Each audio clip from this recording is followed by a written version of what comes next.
Welcome to episode 8 of Speak Podcast. Today we have, of course, Luca. Hi. And we are super excited to welcome our guest for this week, Miss Michelle. Hey, everybody. Woo! I'm so excited to be here. How are you? Thank you for coming. Thank you for having me. Of course. Ladies, you're doing such great stuff here. I dig it. Awesome. Oh, thank you so much. Seriously. I'm like super excited. We definitely have usually had, because of our community, a lot of gamers on the show. So we are super excited for you to be our first non-gaming podcast person. Yes. So it should be really interesting. Yeah. It should be great. So of course, I said that to you. I was like, "Are you sure you want me on this thing?" Like, I don't game, and I'm like, thank you for not doing that. I did as a child. Thank you for not doing that. Thank you for not gaming. I could talk to all the old people who used to deal with Atari. Oh, they will pick your brain on that one. Trust me. I had the Atari attachment for my ColecoVision that I had. I'm obviously aging myself, but yeah, I mean, I had like Frogger, Donkey Kong, all that shit. Wow. Ooh, I know the guys would love that. They're super into those vintage baby. Yes. All right, let's get into it because we have an amazing show for you guys tonight. Tonight. Oh my God, it is not even night yet, guys. It feels like it though with the show. It definitely does. It feels like we get into. It feels like we get into our late night sessions on this show sometimes. Love it. All right, let's move on to our question time. Now, you guys know here we get into the questions that you guys want to know and learn more about us and our wonderful guests. And our first question is, if you could learn to do anything, what would it be? Take it away, Michelle. Well, I think we all have this certain level of like instincts about stuff. Like we are all born with like some level of psychic gifts. And I would love to turn that into like being a full-blown psychic where I could just like read people's minds. That's pretty cool. That's pretty cool. Yeah. Either that or I would love to teleport. Ooh. Oh, that's awesome. That's pretty awesome. I hadn't even thought. I was thinking, see, like you took it to the another level. I was thinking like real tangible things. Like, I mean, if we're talking supernatural and things like that, like I would, that's awesome. I would love to read people's minds. Yeah, we are talking supernatural. Let's do that. Seriously. There are no limits to this question. Because I'm here thinking like maybe like regular. Yeah. I did think about regular stuff too. I was like, that's so boring though, right? Well, I was like, like I'd love to be able to do flips and super acrobatic, but like, what good is that going to do me? I know. That's hilarious. So then, yeah, I was thinking like I would love to actually be able to sing because I wish I could sing and I definitely don't. You could do that though. Lucas, that's like it's not impossible. You could do it. That's it. I mean, I can take some voice lessons. Luca's doing that sound because on stream, I have this thing where my viewers can buy a fun thing to do where they request a song for me to sing on stream for them. And she caught it in the middle of like me doing one of those and she was like, "What did I walk into?"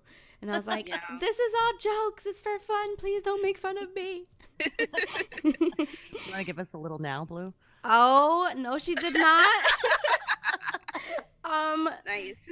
Look, I don't do acapella. Let me just say, it's that bad. I'm sure it's not, but oh my gosh. What about you, Luca? What would you want to be able to learn to do? Well, I was going to say speak a different language, like speak more than one language, but knowing how to teleport would be awesome because I cannot drive for shit. And I would like to be able to get places without having to worry about getting into another accident. So. Nice. And then you can teleport yourself to like Spain so you can learn how to speak the other language. That's true. Yeah, nice. Very right? Good. Yes. You can talk to all the sexy people out there and be like, "Hey, teach me a little something." Mm-hmm. Oh yeah. That's flamenco. I wish that I could teleport. Sometimes I sit on the bus and I'm like, please, Lord, if you could give me anything, just give me that gift. I would A, be rich, and B, it would make this bus ride just like disappear. Yeah. Or at least, at the very least, flying cars, you know, like so you can like fly above the traffic and just get to where you need to go. Yeah. Oh, yeah. Seriously. All right, let's ask the next question, which is, if you had a warning label, what would yours say? Luca, what would yours say? Warning, bitch. That's all it would say. Oh my gosh. I like Why? that. Very simple. Yes. Why? Because I mean, I've been called a bitch so many times in my life. If people say something I don't like, or if I don't agree with you on something and you're being an asshole about it, I'll call you out on it. And maybe people aren't used to that, but my nickname at my old job, in my old position, was the bitch. So Wow. Wow. yeah. See, people That's like to pretty label people, just like, if we're outspoken, it doesn't make us, like, I don't understand why bitch has been made to be such a negative thing, because like sometimes it could be amazing, and B, like, it's just, why are you trying to insult me? You know what I do when people do that? I'm just like, yeah, and Yeah, that's what you have to do. Like, I've been called a bitch, and then I had this other girl, she called me a slut, and I was like, yeah, I am. And she's like, oh. and they don't know what to say after that. They're just They like, don't know what to say. Well, Like, the thing about the bitch is like what bothers me is that if a woman is strong and she, you know, expresses her opinions, then automatically she's labeled a bitch. But if a guy does that, he's like a strong, great man. exactly. You know, and so Yeah. you know, I have to say, like I used to say, no, I'm not a feminist, but I am. Because we don't deserve to be called bitches. But what Blue said about like sometimes being a bitch is like a really good thing. Men love bitches. There's This a is whole book about it. This is true. Like, there are some men who don't like it, but those are called beta males. But Oh a my real God. man, a real man will be like, yeah, I like it. I like the attitude. I like how fierce you are. I'm like, yes, thank you. Yes, fierce. I love that. Yeah. That's what we're going to change your name to, Luca. Yeah, instead of bitch, Nice. warning, fierce. There we go. Yes, I like that. I like that. Love It that. sounds sexy too. I mean, come on. Like, Yeah. you can't even deny that. Like, I let's just saw add that in there. Beyonce. Nice.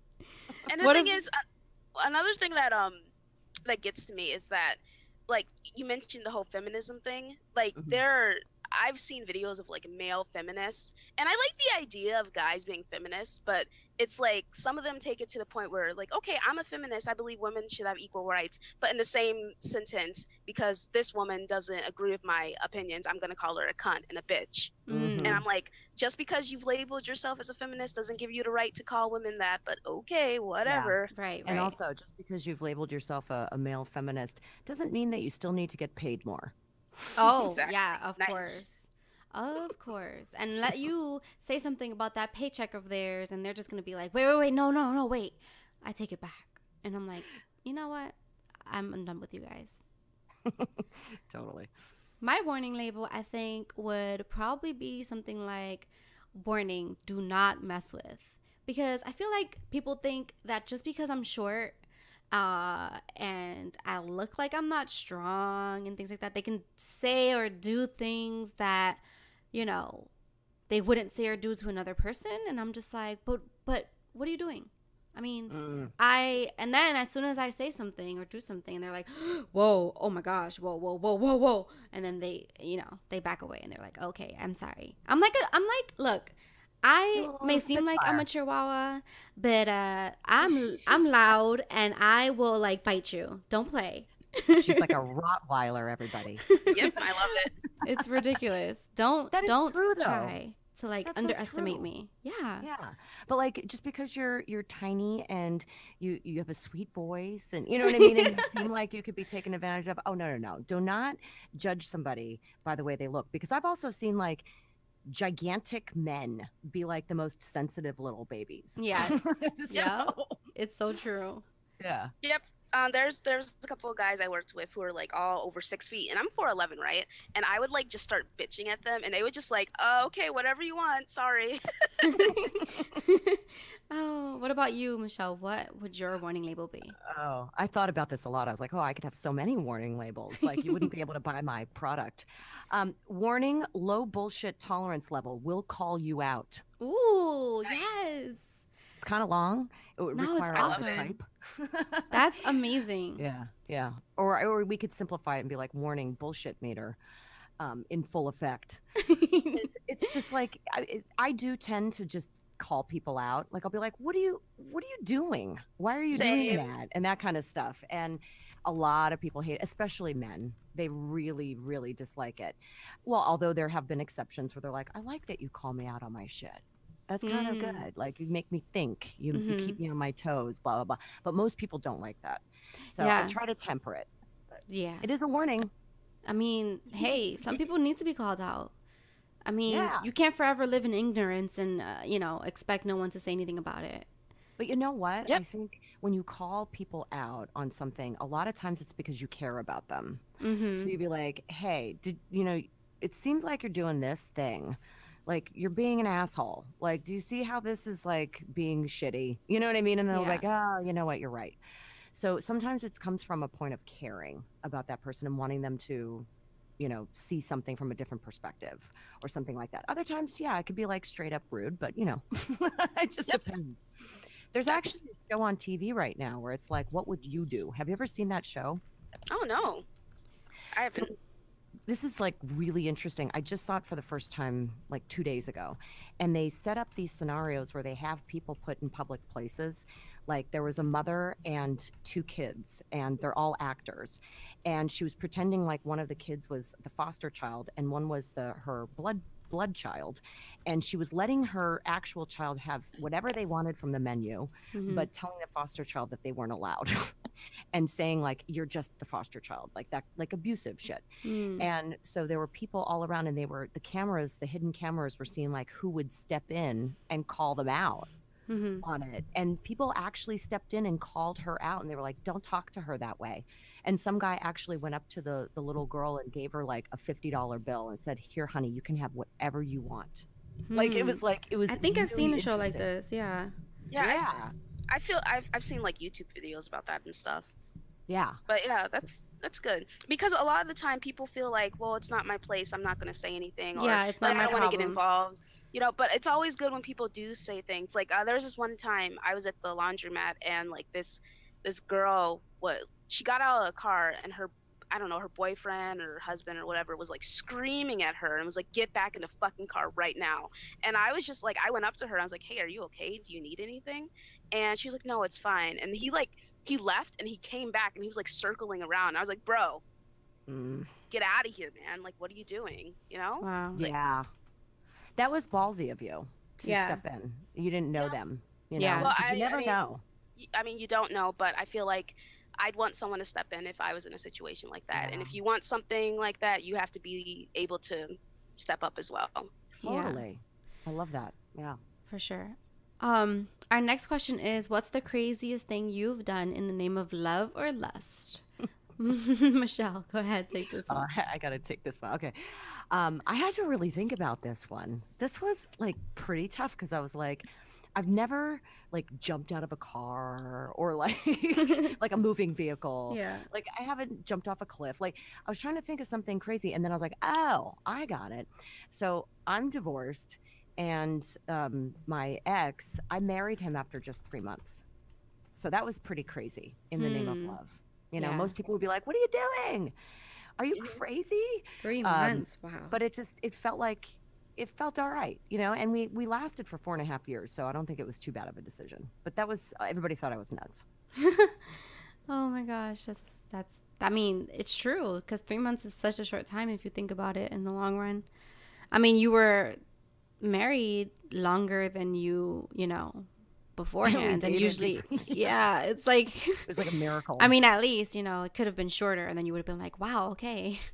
Yeah, exactly. 72 Exactly. days or something like that. But I mean, I couldn't come up with anything like super crazy. Like I've never like, I mean, you know. it's all like it's all, you know, subjective, right? Because what one person might see as like, oh my gosh, like there's some people who feel like getting married at all is crazy and ridiculous. Yeah, there are people out there that are just like, I will never, and I'm like, but why not? You know, They see it as like government paperwork. You know? Yeah, or they see it as one time I heard about an argument going on where the person thought that having a baby was less serious than getting married. Whoa. And I'm like, but if you have a child with someone, you are forever tethered to that person.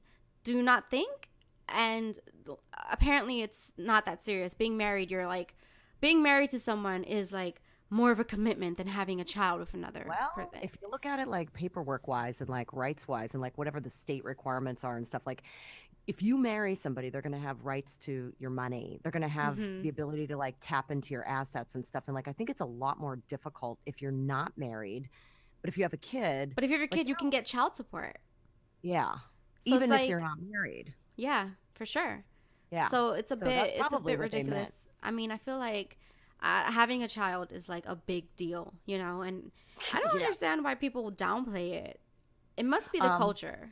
You know what? Like the thought, I have not had children and I have thought about it. But the thought of putting like a human-sized head, like the size of a giant doll's head through my vagina is very scary. It is. It definitely is. I haven't had a child either. Well, I'm like, I don't want to do that. Yeah. And apparently you take a poop on the table while you're pushing this thing out. Oh, some people do. Yeah. But then also there are some people that have orgasms during childbirth. What? Yeah. And apparently they are it's a phenomenon that it's ridiculous to hear. And all like kinds of stuff being pushed on in there. There was a documentary about a woman that tried to recreate the orgasm with her second child, and it didn't happen, and she was so disappointed. But it's just so crazy how our bodies are so different sometimes. Wow, that's like a new piece of information I've never heard before. Oh yeah, you should look it up. I'm gonna be looking that shit up. For sure. Like, how can I orgasm while giving birth to a child? Well, it's not a goal. It's not a goal. Just curious. Oh man. So the craziest thing, I don't know if I've ever done anything that would be deemed as crazy. I mean, look, my ex, when we broke up, I guess I definitely went through his emails, and I definitely read like emails that he got from like females and things like that, and like confronted him about it. Oh yeah. So I guess that's kind of crazy, because when you break up with someone, it should be just like, okay, I'm done with this person. But unfortunately, I mean, I was young and I was kind of upset. And so I was looking for dirt and I found some. But it didn't exactly help me. For that. It didn't. Yeah, me neither. You know, like I think we've all been there. Us women, I think we've all been there, because there's this whole sense of like, okay, how was I betrayed? Because then that's going to help you justify being done with that person, you know? And also, I think there's a difference between crazy and psycho. Like you're a little like emotionally crazy. Like we all have been there, and that's totally fine in my mind. Psycho is like, I don't know, smashing the dude's windows of his car. Oh my gosh. Like, it's like that, what's that Carrie? If that guy had a car. Oh, yeah. I know which song you're talking about. Yeah, like she slashes his tires and like all this shit. But it's like, that's psycho. The psycho would be like, I don't know, trying to stab him. Oh my gosh. That's Woo. psycho. Yeah, But that's no, much. I think like going through his emails, like, you know, like I don't think that's that big of a deal in my mind. I don't know. I wouldn't suggest anyone do it though, because it doesn't help. I'm telling you right now. And what I ended up finding were naked pictures of other females, and I was like, it just like made it worse for me, you know, because I guess he moved on faster than I did. So I was just like, you motherfucker. You know what though? He probably didn't actually guys are just visual. Yeah, and for so sure. they don't attach emotional connection to those visuals. And so he's like looking at these pictures as a distraction from what he's actually feeling. So it'll hit him, and, you know, like it'll hit a guy like months later. And they're like, oh shit, I lost her. The one that got away. Yeah. And the great Dumbass. ones. Yeah. And now I'm here like with my drink, all like, you know what? And now you're completely healed because you dealt with it. Oh yeah, I'm fine. That was nothing. That was a blip in my life. So, but it's funny how when you're younger, like your whole world I was a teenager, you know. I was like, I don't know. Yeah. But I love that you have the vulnerability to admit that and to be like, I did this thing. Oh my God. We talk about lots of things that if I cared so much about what everyone thought, I would probably be embarrassed to say, but I don't give a fuck. So here you go. I went through a guy's emails and I found naked pictures and I was like, who's this bitch? I would do the same thing now. Oh my gosh. But yeah, what's the craziest thing you've done, Luca? In the name of love or lust? I'm not sure, to be perfectly honest. Like, I'm sure I've done a lot of crazy things, but I feel like I block those moments out where I'm like, that was embarrassing. I never want to think about it again. That's kind of interesting. Yeah, I mean, I'm very good at blocking things out. As you know, I barely remember what I did 2 days ago. So I think it's a good skill. Yeah, I mean, it's bad when like people want to hang out with you, and I'm like, oh, I made plans with 3 people on the same day. Oops. Oh my gosh. But like in general, I usually block these things out because I just don't want to think about it. Because when I think about it, I start cringing. I'm like, how could I do that? What was I thinking? You know.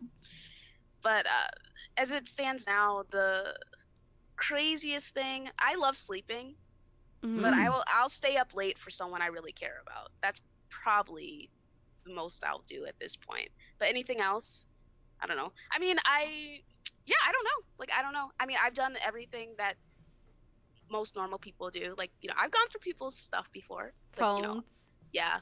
I'll look at their websites or social media to see what they're doing. And this is in the aftermath of a breakup, but you know, I usually, when I break up with someone or someone breaks up with me, I usually just keep telling myself like, okay, I feel terrible now, but I will get over this eventually. And I just keep reminding myself of that. And when you look back on it, you know, it's crazy that those moments in your life, you felt like your world was falling apart. But you think back on it and you're like, wow, I don't feel anything about that anymore. It's just a memory. That's funny. Yeah. Time heals. Time does heal. It really does. All right. So we are going to move on now to our next topic. I love to sleep too. Our next topic is our light topic. So we definitely just, you know, we might get into it. So beware. But also remember that this topic is not anything that will be too crazy, hopefully. It was suggested to us by Repro, but he's not here right now. I'm sure he'll listen later. And it's, if your friend's significant other told you they had feelings for you while drunk, would you tell your friend? Now, the funny thing about this question is that I'm not sure if Repro actually is going through this. But if you are, dude, I hope we help you here, just like we did last time. But yeah, who wants to take this first? I'll take it. Go for it. Ugh. When I saw this question, I was like, wow. First of all, how fucked up is that for that person to do that to their significant other? Seriously. Right? Like, when I read that, I was like, wow. So I tried to put a scenario together in my head of like, okay, I thought about one of my friends and her boyfriend and all of us hanging out, and then her boyfriend getting drunk and saying to me, hey, Michelle, like, I'm totally into you, and like, just don't tell her that I told you, but like, I fantasize about you at night. Like, whatever. Right? Oh so God. I thought about this and I was like, what would I do? Well, I would absolutely tell my friend. I would absolutely tell her, and I'd be like, you can decide what you want to do about this. And yes, he was drunk, but in my opinion, truth in wine. And so this is bad. This means that he's not like fully committed to you and he can't control his impulses and shit. And he's like prime red flag, he's about to cheat on you. Mm. And I would never allow somebody to be put in that situation. I would not play into it. I know a lot of people who have like ego issues, and so Mm-hmm. they would actually be flattered by that and Ooh. would not tell their friend Mm-hmm. because they like the attention, Yeah. or they want to protect their friend from their shitty significant other by not telling them. But like, I think holding back that information makes it worse. I think if you can get the truth up out front and be like, hey, you do what you want, I'll support you if you want to stay with this person or not, but like, just so you know, like, they say shitty things like behind your back, you know what I Yeah. mean? That's what I would do. Yeah, I feel like I agree. The only downside to that is that, because I was thinking about this as well. I was like, Mm-hmm. would I tell my friend? It's like, if you tell your friend, like, hey, your boyfriend was hitting on me, how is your friend going to react in the sense that, is your friend going to be like, I don't believe you? They wouldn't do Mm-hmm. that. That's Mm. true. Or, okay, so if they're hitting on you, what did you do to prompt them to hit on you? Oh, And I'm like, They put and the you're blame just on like, you. you'll put the blame on you, and then, you know, stop talking to you and stay with that person, and you'll be like, okay, we'll see how things are in a few months, bitch. Anyway, but yeah. I guess That's a it's like great you gotta point. like make sure too that it's like, is this a close friend of yours? Because if it's not, then that's definitely gonna put a damper on the relationship. Because if a person's insecure, they put more importance on their relationship than they do their friendships, like their romantic relationships. And it's sad to think about, but it's definitely something that happens. Yeah. And so if they put more importance on their romantic relationship, then yeah, they're not going to believe you, or they're not going to want to believe you. And then they'll probably stop talking to you, you know? Yep. And like, who wants that drama? You know what though? Fine, let them stop talking to you because you were being a good friend. So fuck them. Exactly. I agree with that 100%. For sure. And if they want to stick their head and bury their head in the sand about what's actually going on with the relationship and pretend that it's not going on, and just like live in this like I don't know, I'm not going to flip out about anything. I don't condone drama, blah blah blah. Like, you need to pay attention to your fucking partner. You know what I Yeah. mean? Like, are they committed to you or not? Because if they're not giving you that level of commitment, then they don't deserve that from you. Yeah, for sure. And I definitely agree that that's a sign of cheating. It's a red flag. Yeah. Ugh, that makes And, me so mad you to think know, about that situation. Why would you Repro wait for said it to he happen later? kept his mouth shut. Repro, I say go for it and let him know. If you, I think yeah, it depends on. Listen, bro. Depending on how good friends you are with this person you're gonna tell, and also depending on, like, if since you know them, how they're gonna react. Judge what you're gonna do based off that. Like, you should tell them, but just be prepared for any consequences. Because I know you don't want to deal with any drama, but it's not good to have those kind of secrets. also Agreed. I think it's important to try to avoid situations like that.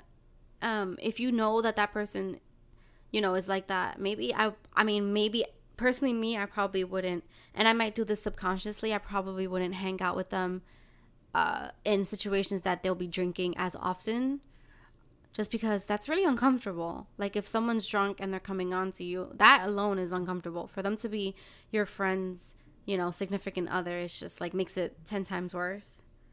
Yeah. Like I Yeah. said at the very beginning, what the fuck?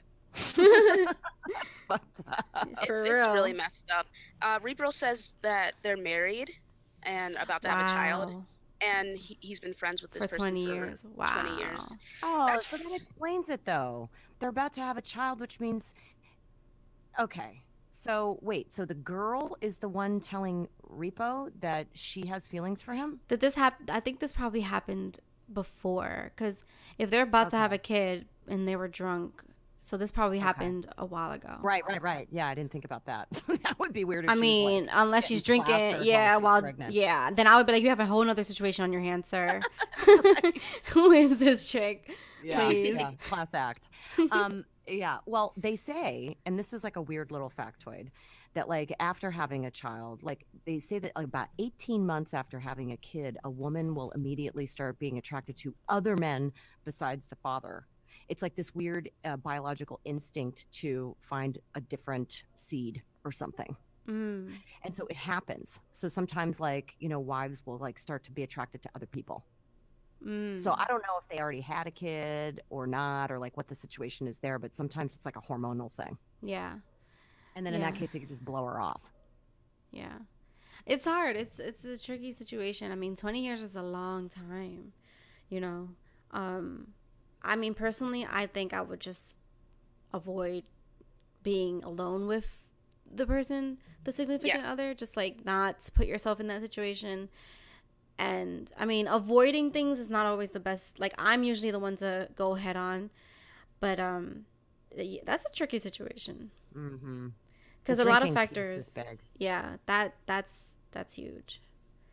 I mean, if you look, dude, like anything you decide to do, there's going to be repercussions. Like if you decide not to say anything and you had this information and then something does happen, you're probably going to feel guilty later if something Mm. does happen, because you'll feel like you could have avoided it and helped your friend.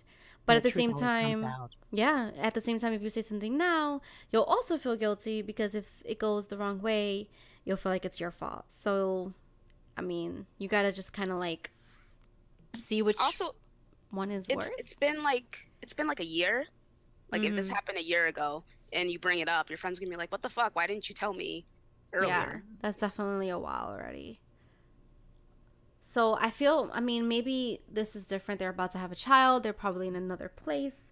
So maybe nothing, maybe that was just like a one time thing where they were looking for attention.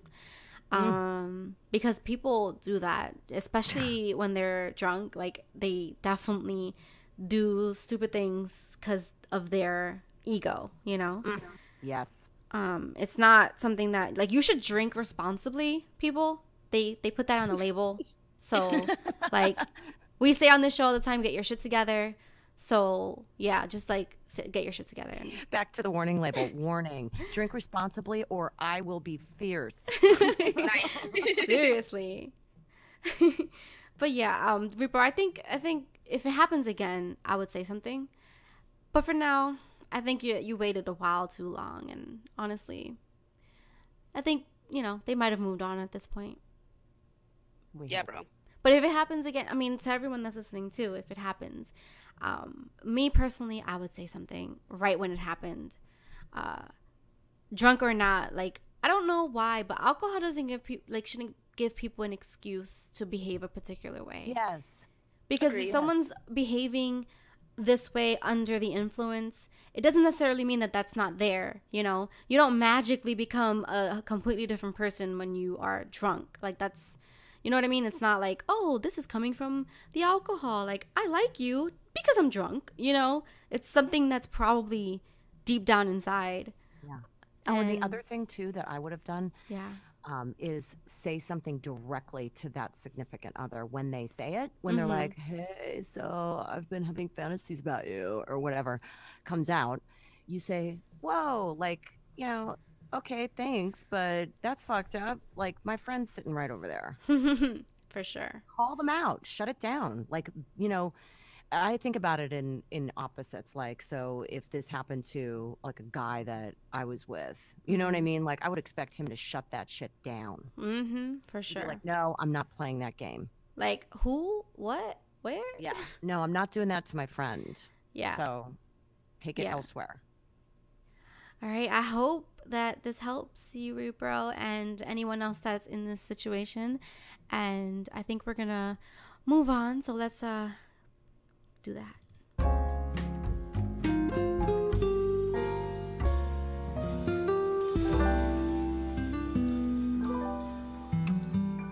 Now this is Girl, Let Me Tell You, where we get into the stories that we have for you from the week, from the month, just crazy stories that we would like to share, because that's what we do here. We share. So, Luca, do you have a Girl, Let Me Tell You this week? Yes, I do. Awesome. So, yesterday I went out with my friends. We went to get some Korean barbecue and some bubble tea, which I don't even know if I said that shit right, but it was the first time I had either of them, right? And it was me and my two other friends, right? And one of my friends, Sarah, she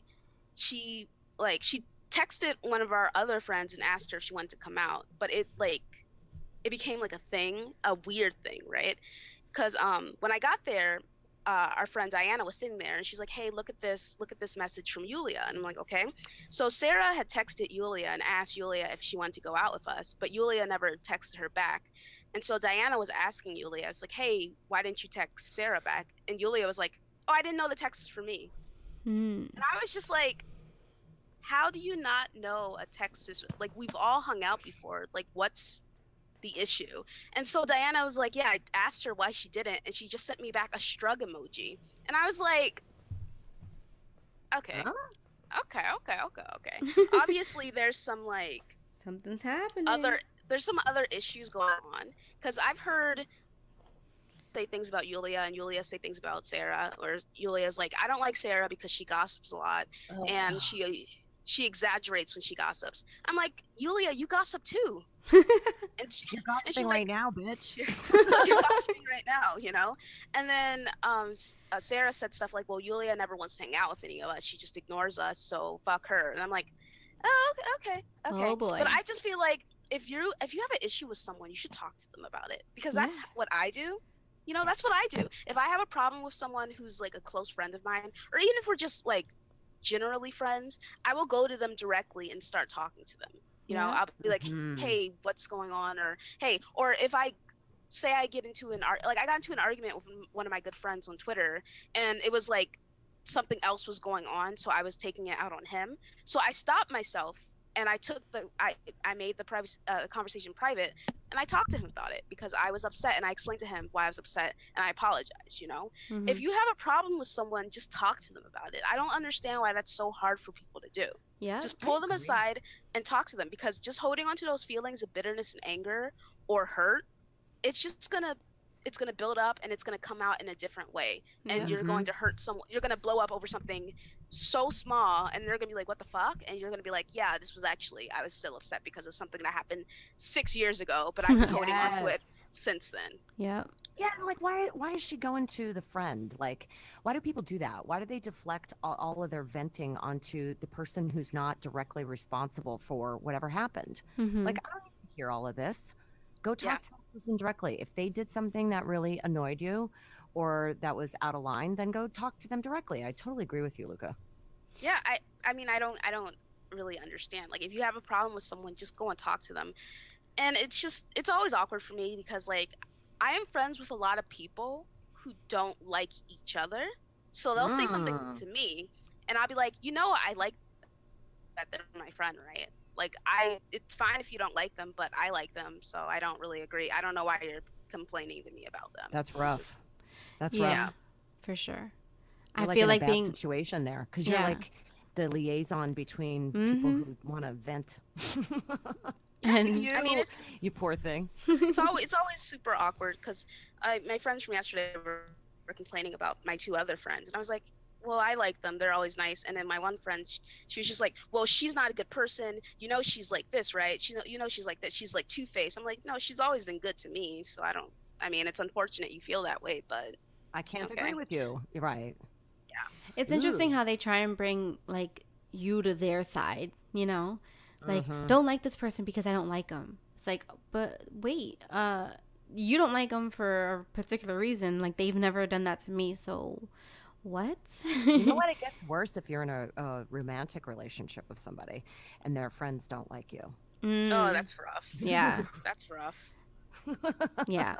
Because then you're like waiting for, you know, your significant other to like protect you and make the choice to protect you. And if they don't, and they keep sticking up for their friends and their BS, that's problematic. Yeah, for sure. More than awkward. I've never been in a situation like that. People's friends like me. No, I'm just kidding. Wow. I've definitely had a situation where a friend didn't like me, but it's tricky because like you try and put yourself in their shoes and you're like, all right, if I didn't like someone my friend was dating, you know, do I step away? Do I say something? Like, how does that work? Because you don't want to ruin your friend's relationship if they're happy, but at the same time, if that person's fucking annoying or, you know, you can't stand them, how does it work if you try and do like get-togethers and things like that? Mm-hmm. Oh, go ahead. I usually, I'm sorry. I usually, if I don't like my friend's significant other, I usually don't say anything because I don't want to make them feel bad or like, well, I'm still going to date them. So I don't know why you told me this, you know. I might just be like, oh, I don't want to hang out with this person. But then now. Yeah. But then like, will you see them less? I'm busy. I can't meet up. Sorry. Yeah. Yeah, I mean, I'll be like, I want to hang out with you and not your boyfriend or your girlfriend. Is that fine? You know? Yeah. I don't want to be the third wheel. I actually lost a gal friend of mine because she was so annoyed with me that I continued to date someone that she disapproved of. Ooh. And she was like, I do not agree with this decision.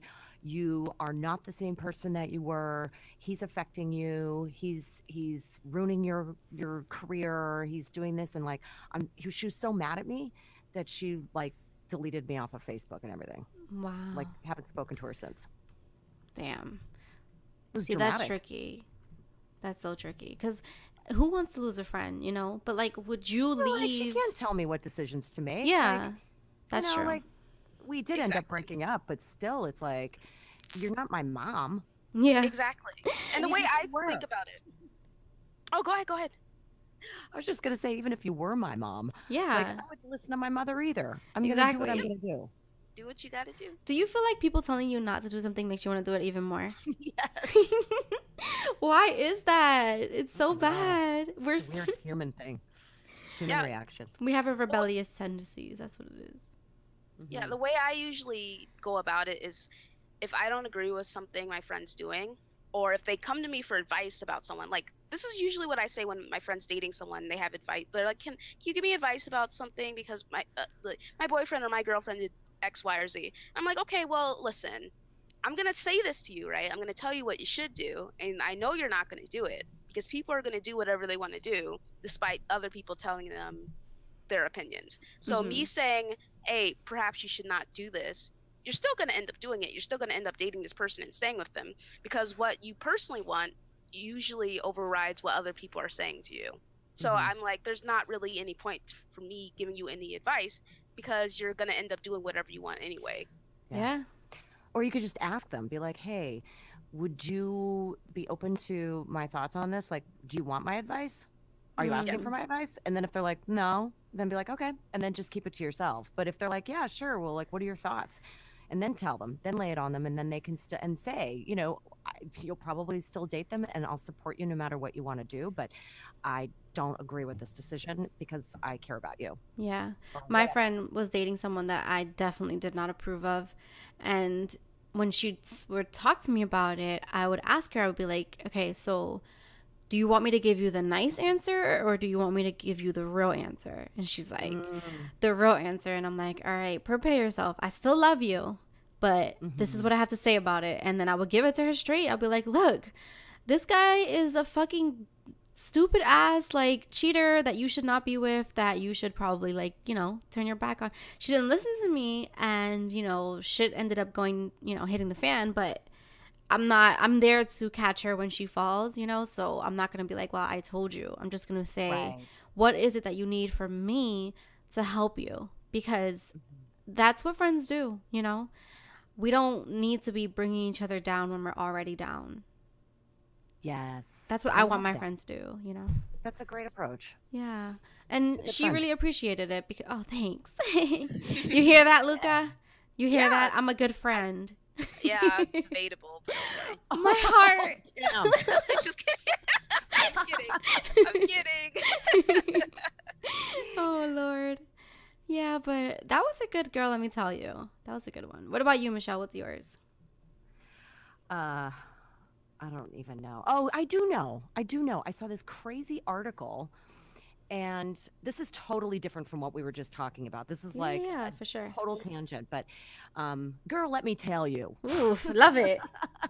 I saw this wild article online that the STD gonorrhea is now so out of control that it can, in some cases, not even be treated. And so it's like it could kill you, Oh basically. my gosh. Because the strain of, like, I guess it's bacteria that Yeah. gonorrhea is now resistant to antibiotics, all kinds of antibiotics, because antibiotics are being so overused for so many different things. Like, people are just like prescribing them left and right. And so now, like, the human race is becoming resistant. These bacteria are like smart, like they're evolving and they're changing so that they're untreatable. So, and the other thing that really freaked me out from this article is not only that gonorrhea is now in some cases untreatable, but also that it's usually spread by oral sex. Wow.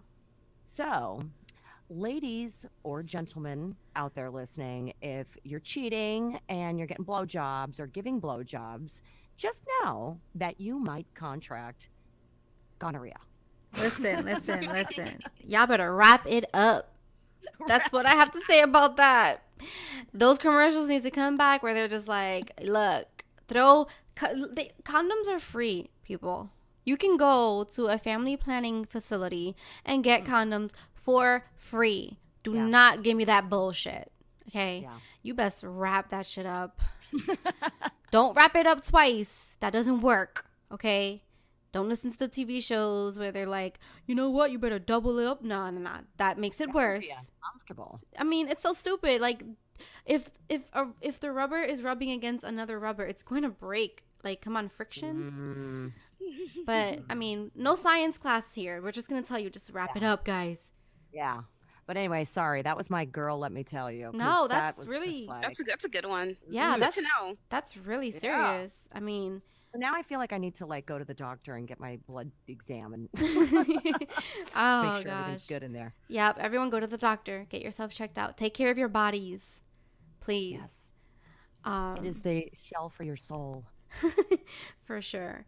I mean, I that's scary. It really is, because when we think we have something that's under control, and then, you know, they tell us, yeah, this is not working anymore. It's like, okay. So, I mean, That would be scary. yeah, I don't, yeah. I'm sorry. It's just like one of those things that's so surprising. I didn't mean to put a damper on the conversation. No, for sure. This is Yeah, the no type of, worries. yeah, we need to know these things. So thank you. Thank you Okay. for sharing that. You're welcome. So, girl, let me tell you. I have this situation going on where I live with like receiving packages and the mail people that are supposed to bring them. So I'm waiting for a package, right? And they say that they tried to deliver it, but they never did. Like, I'm literally sitting there waiting for the bell to ring. The bell never rings. And they're supposed to leave a pink slip, but they never did, right? So I'm like, okay. So the next day, I'm waiting for the package again, and I stayed for it. And I have like text alerts and all that stuff. And they said that they tried at a particular time to deliver it. And I'm like, who's lying right now? Like, who, what? So, I decide to call, USPS and be like, listen, you guys need to get your shit together, because this package did not arrive. And for some reason it said that they rang at this time and they never did. So, like, who's to blame at this point? And they're like, oh, we'll call the truck and we'll tell them to bring it. I'm like, okay, fine. So I'm waiting. I waited a couple of hours and nothing happened. So I'm like, you know what? I'm going to just take matters into my own hands. And I go outside. I'm looking for the truck, because sometimes they like to sit around and hang out and not work. And it turns out that the truck was like not too far away, like literally around the corner. And so I'm like, hey, you have my package on this truck. Can you just give it to me, please? And she looks at me like, really? And I'm like, yes, give me my package, please, because you said you rang and you didn't. And she's like, really? You needed the package that badly? And I'm like, bitch, it's my package. What the fuck? I'm here waiting for your ass, and you told me that you were gonna ring the bell and like bring it upstairs. Like, that's your job, and you decided not to do your job today? Why are you sitting in this truck doing nothing? So frustrating. What the fuck? People are so, it's So just, she gave you attitude? yeah, for coming to get my package. I saved Did you you 5 get your flights of package? steps. Yes, we got Oh, it. good. But people are Good. lazy because we live on the 5th floor, so they don't want to bring it upstairs. What's wrong with people? Ugh. Like they decide whether or not it's important for you to get your Yeah. package today. They don't know what's in that box. Exactly. Like what? Jeez. And I bet you if it were her package, like they would. Oh yeah. Oh, then Oh, you would her need it. was- So Wow. yeah, I thought you were gonna say that people were stealing packages. Oh from your no, that neighborhood, hasn't 'cause happened. That Well, happens too. they don't leave them downstairs here just because. Yeah, my neighborhood is not a particularly great neighborhood, so they wouldn't even bother doing it. But it's just, I know you didn't ring the bell. Like, you didn't even try. You didn't even leave a pink slip. You know, they don't even come to the building. They just say, this person will pick it up at the post office. It's fine. And I'm just like, wow. I like your grit. You just go down and get it. Yeah, like, why the fuck am I waiting Give me here? my Like, package. just give me my shit. Oh my gosh. Wow. Well, hopefully she'll get back on the, on the wagon and start doing her job next time, Hopefully. Maybe she doesn't like to be called out, and be told, like, hey, you're lazy. Clearly. Oh, man. All right. So let's move on to our next topic.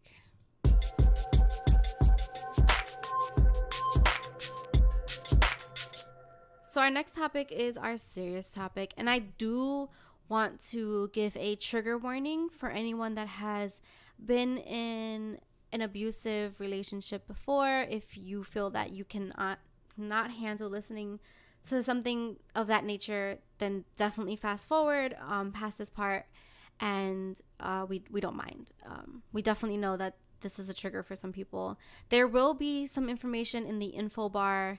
If you need help, definitely reach out to someone. There'll be lots of hotline numbers and chats and information that you can use to know if you are in an abusive relationship or what the signs are and things like that. And that'll be something that we will be talking about here.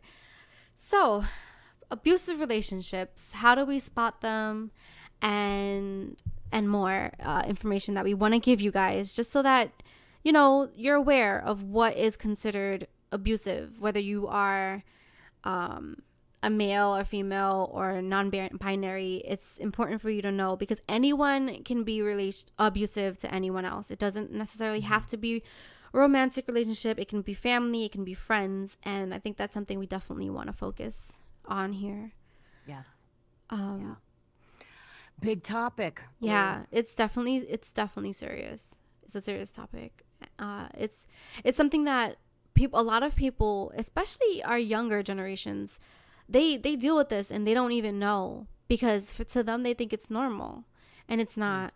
Well, that's a good point. If you wouldn't mind, I'd love to jump in on that. Yeah, for sure, go. I think it's hard for people to spot because there's, like you said, they're used to it. Like, I think a lot of people who end up in abusive relationships come from an abusive childhood in some way. Exactly. And that doesn't mean necessarily physical abuse either.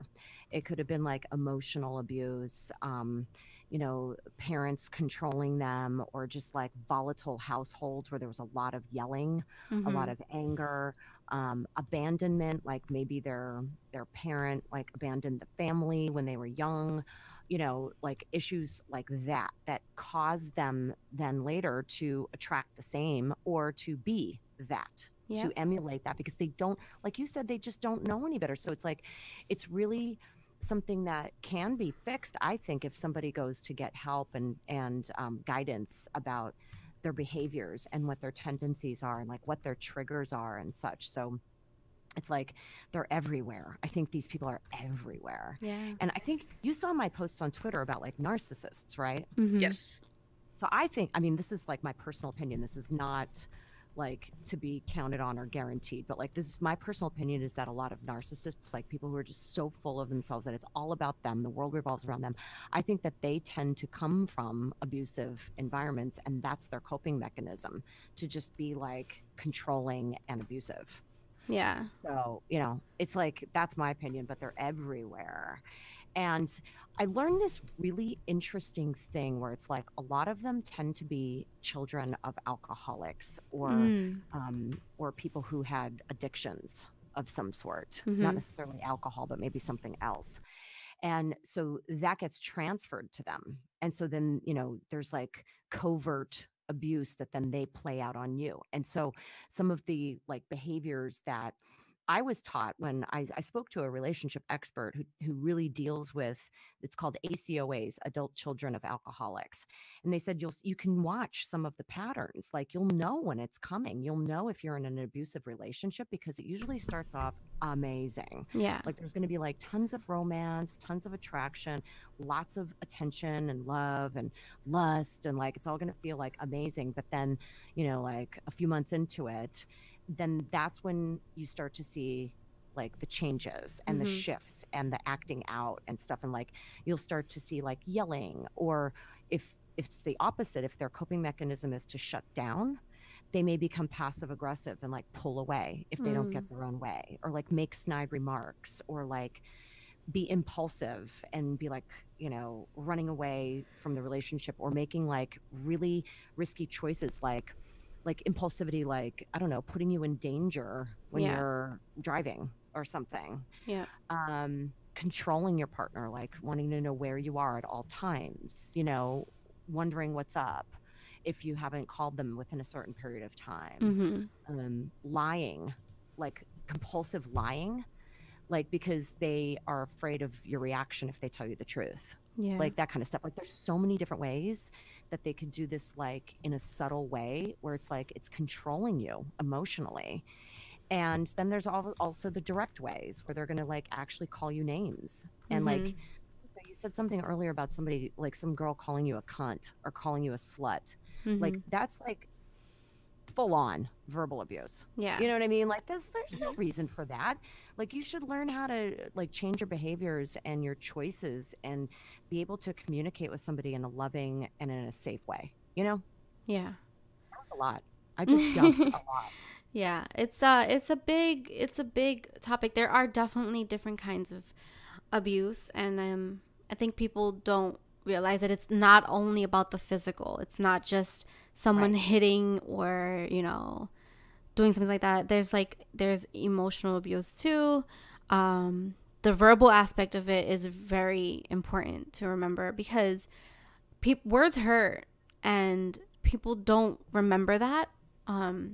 If you insult or demean or embarrass another person on purpose and just continuously, doing things like that, putting down people like that, that's abuse.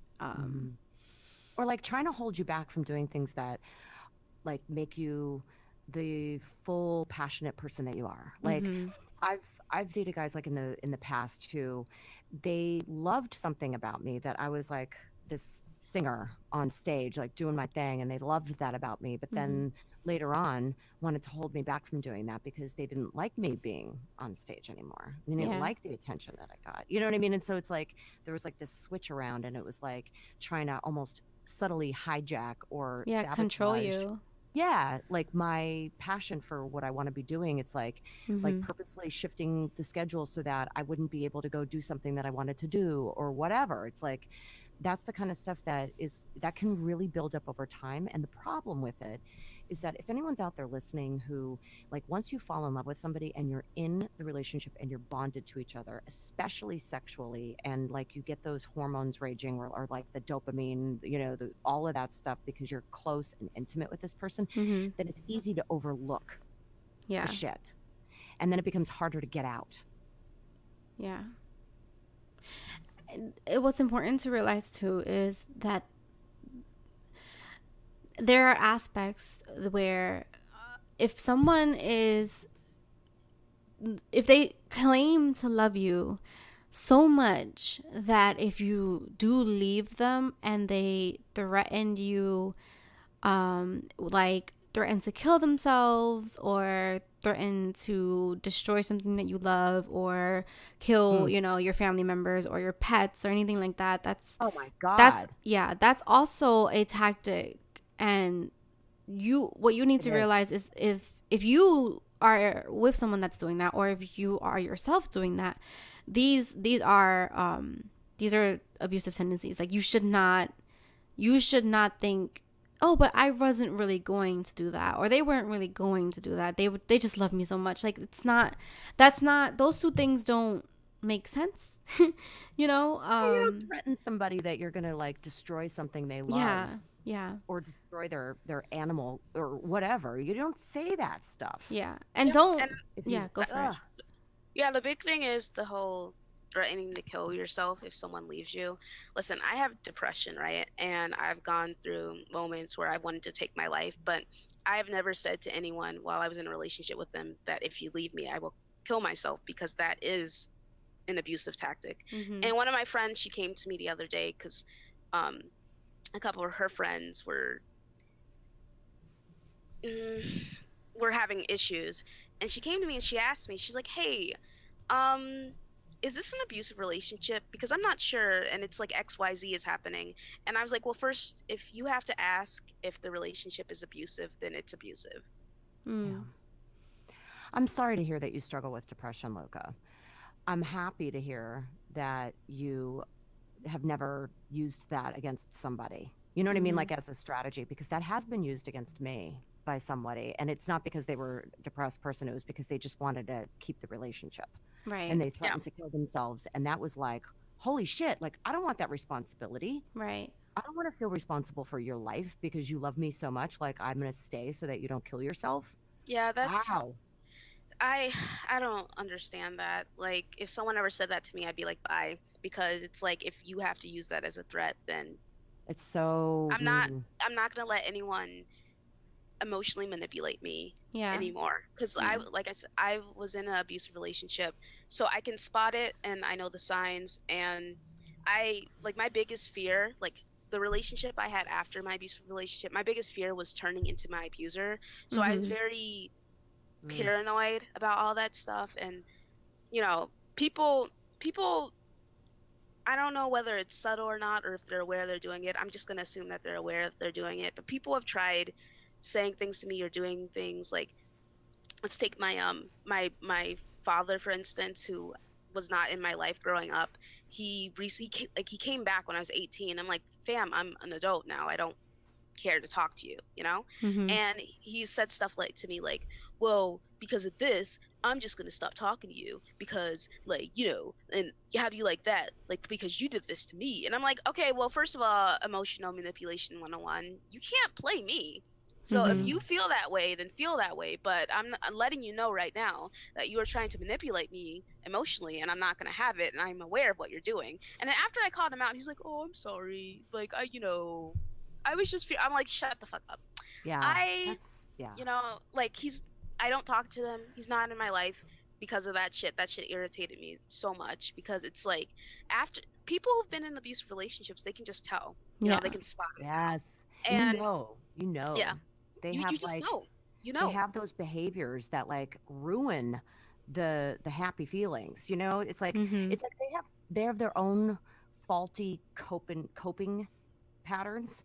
Like they do certain things and they react certain ways and they're not conscious of them. Yeah. So they do Yes. it automatically. And then what they tend to do, I've experienced this, is that they'll turn it around and blame their reaction on you Yeah. and what you're doing. So they'll be like, I wouldn't do this if you weren't doing this. And it's like, whoa. You know what I mean? Like, Yeah. I'm not responsible for your reactions to stuff, Exactly.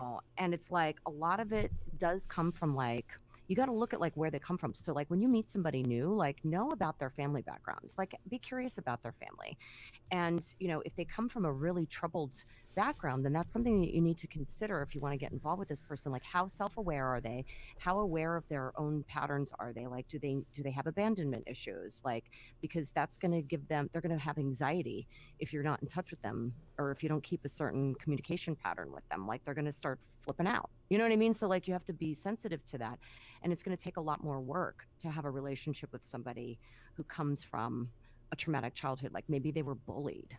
If somebody was bullied, then they're going to kind of be more defensive or more aggressive with you because they want to be in charge. They want to Yeah. have control for once, and so there's like all kinds of things that you got to look at. And it's like, it's so tough. It's so tough even if it's something like as a kid, they were just put down. Like maybe they weren't Mm-hmm. full on bullied, but maybe their parent didn't let them express their full creativity or something. Mm-hmm. And they were like told that they weren't a good enough gymnast or whatever, you know, or they were told they weren't good enough at something.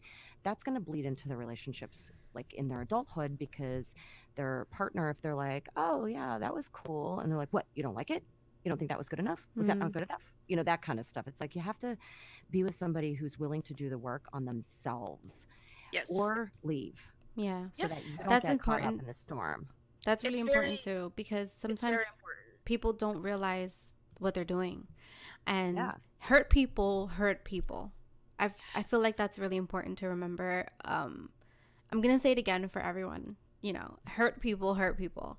So if someone grew up with an abusive, you know, person, and they know outright, okay, well, that person hitting me was wrong, but they don't realize that the other aspects of abuse that are also involved, they may be doing unconsciously, you know, and you know, if someone doesn't tell them, or if they don't take it upon themselves to maybe look it up and listen and see what these things are, or what it is that happened to them, so that they can like work on themselves, so that they don't make the same mistakes that, you know, someone did, then it's going to probably bleed through, unfortunately. And when you said, Blue, like a lot of people don't realize they're doing it. Yeah. So it's like subconscious or unconscious behaviors that is just like auto reactions. And so if they could make that conscious and be like, oh shit, I did that thing again, I flipped out over whatever, and then you can start making those changes and work on it, and then actually achieve a healthier relationship.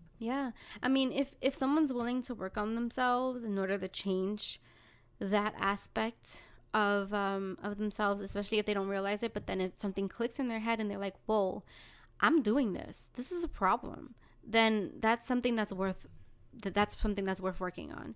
But if someone is blatantly being abusive, whether it is your significant other, or, you know, a family member or a friend, and you are noticing, you're hearing us speak about this right now, and you're noticing like, wow, this person does this. If you bring it up to them and they continue to do it, or they completely just disregard what you're saying, then there's a problem. Then there's something, this is something you probably should not be involved in, you know? And I agree. If you can get away, then that's amazing. If you need help, then reach out for it. And there are definitely people that don't reach out for whatever reason, because they're afraid, you know, because they're not, you know, old enough. There are children in this situation too, which we might see it, and, you know, hopefully you can help them. But this is like, Blue, you just made such a good point. Like, it's not easy.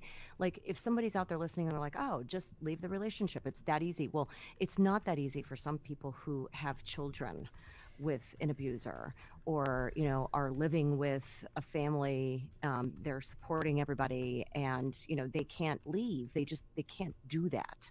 It's not that easy. So there are definitely people out there who can help, and, you know, help you make that exit, or make the choices that you need to make in order to manage the situation so that you don't get hurt. I mean, there are people out there who can help for sure.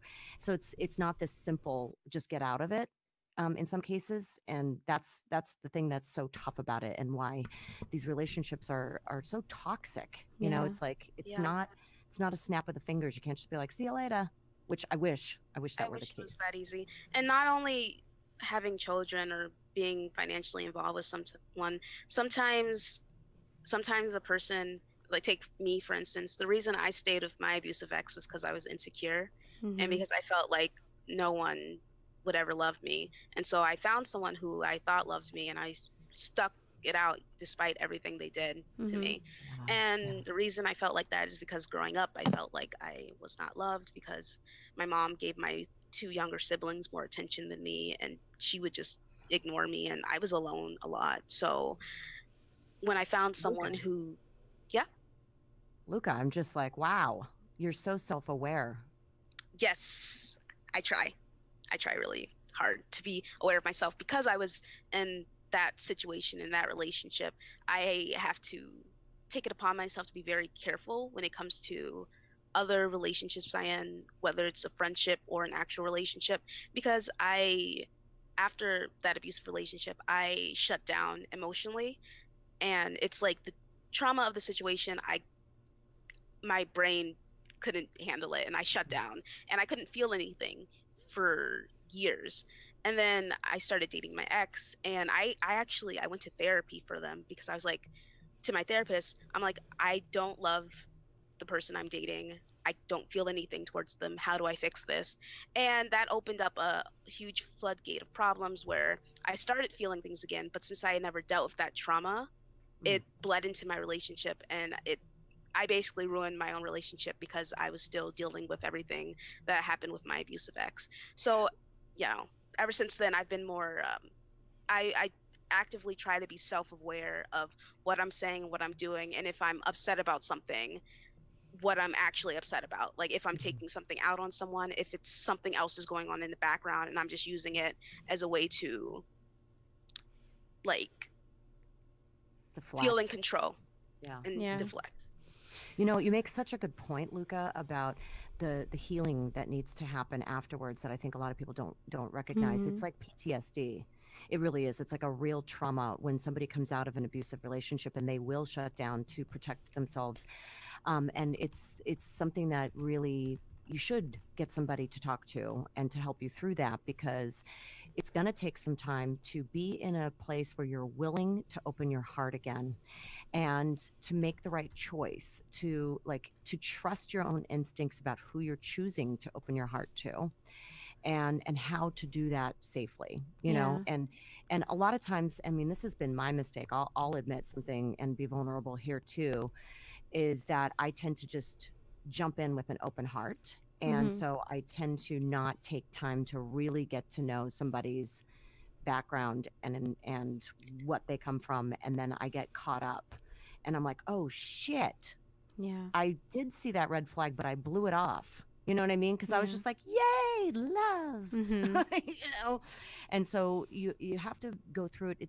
It's shitty that you have to approach relationships. It seems like almost like business like in a way where you're like, okay, like take your time, like what's your strategy? Yeah. What are you looking for in this relationship? But and who am I? And you know, what are my triggers? But that will help you pick the right partner too. Like if you allow yourself to address your traumas, get over the things that have hurt you in the past, understand them, they're never going to go away, but you can learn how to manage them, and then choose a partner who's not going to consistently trigger them on a daily basis and put you back into that trauma state. You know, that's like the goal.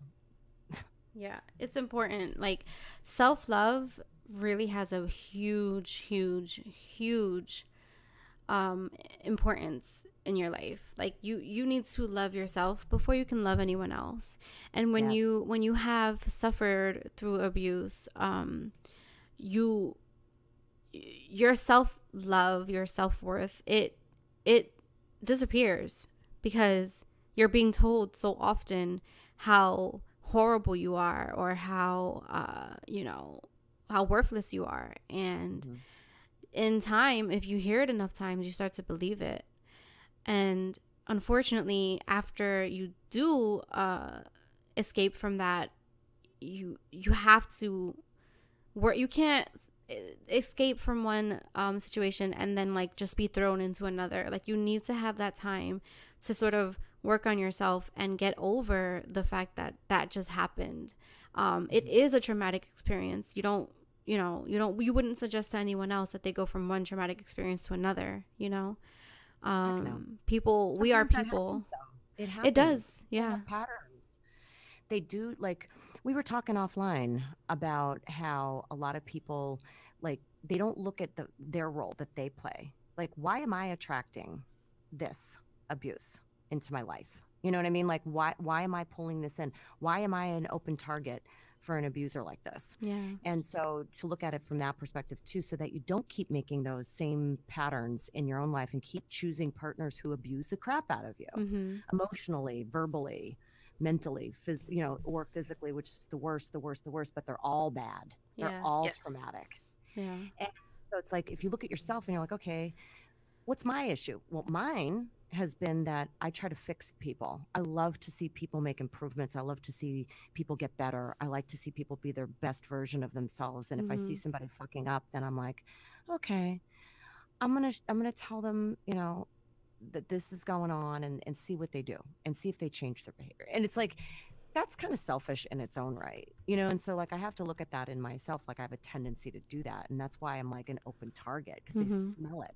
Yeah, for sure. They're like Yeah, this. they can tell. Yeah. The weird thing is that that contradicts my warning label, like bullshit meter.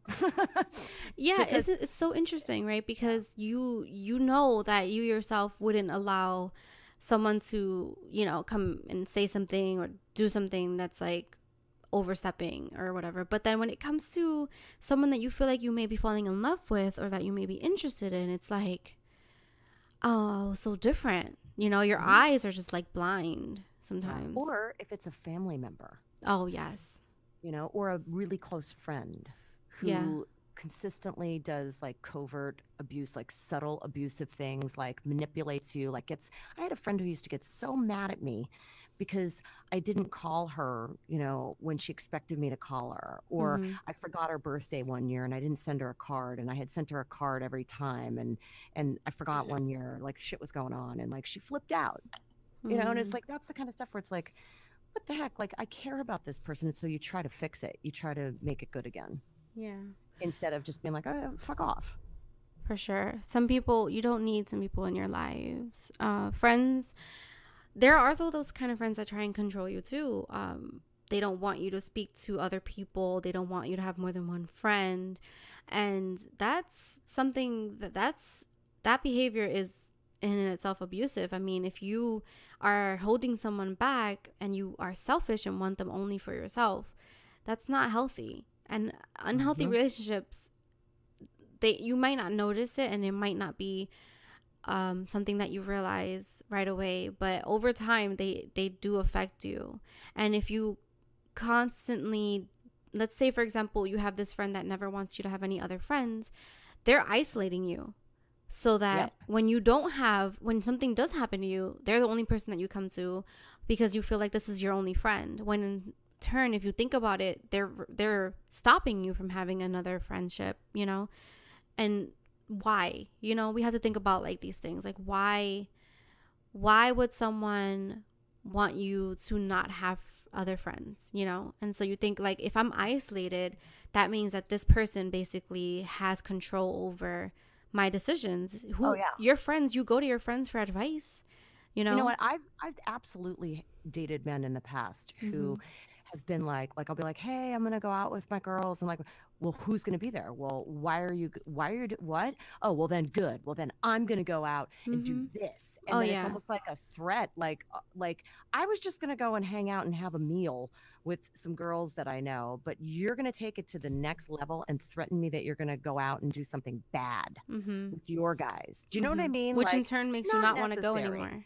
Right, so then then I'm like, "Oh, well, I feel bad now, like, I'm not gonna go out because this guy thinks that I'm going out to do something bad when I'm just going to hang out with some people that I know who are my girlfriends Yep. and have, like, a little lunch date or something." It's, like, not a big deal, but, like, then it gets taken to this a whole 'nother level. "Well, then fine.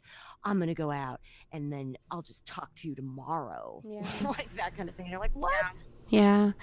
Yeah, my um friend was in a relationship like that where we went out for one of our coworkers' birthdays, right? And I was really drunk, right? And she was like, "Okay, I'll get my boyfriend to take you home." I was like, "All right, all right, all right, all right."